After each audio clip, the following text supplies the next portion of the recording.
Hi mga ka-burger! So, habang tayo nasa bahay lang, so ayan, mag-prepare tayo ng ating ulam for lunch.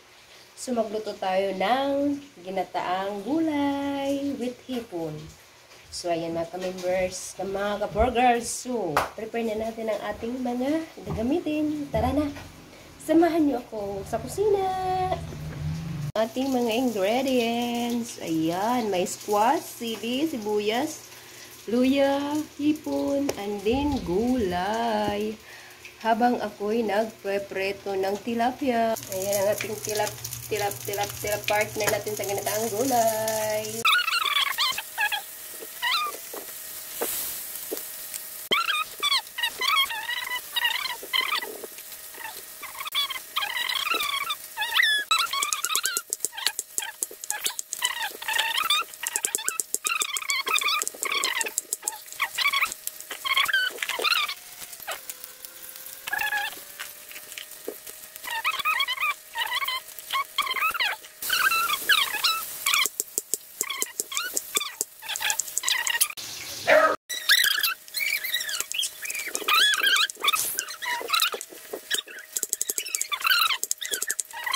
Ayan na, maglagay na tayo ng mantika para igisa ang ating ingredients.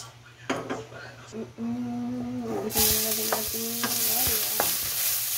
ayan na, mga ka-burgers.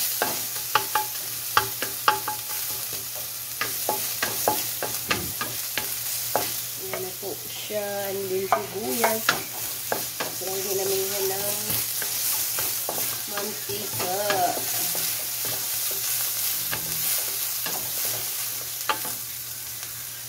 Bawang na.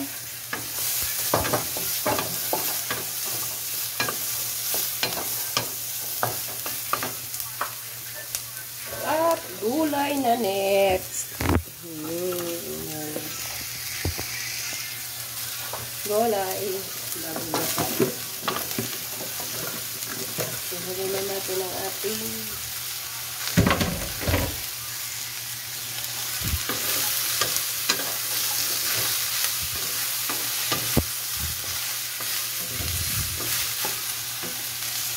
ng tubig.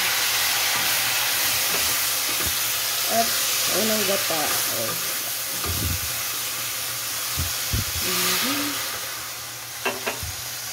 Unang gata muna.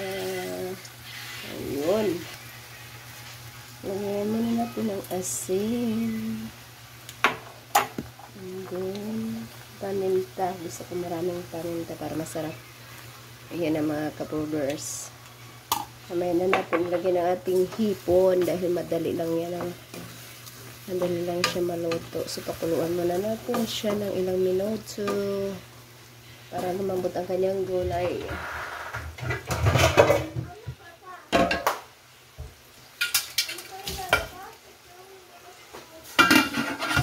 Tingnan na natin ang ating ilagay na natin to.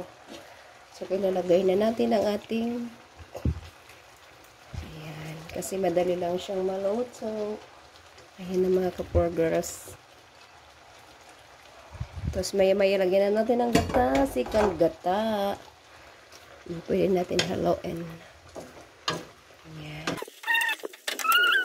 So tingnan na natin mga ka-burgers para ilagay na natin ang ating second gata. Ayan na siya. Ready na siya. Ayan. Aray, mapapa-exercise tayo nito later. So, ayan na mga ka-burgers. Kunting halo-halo lang.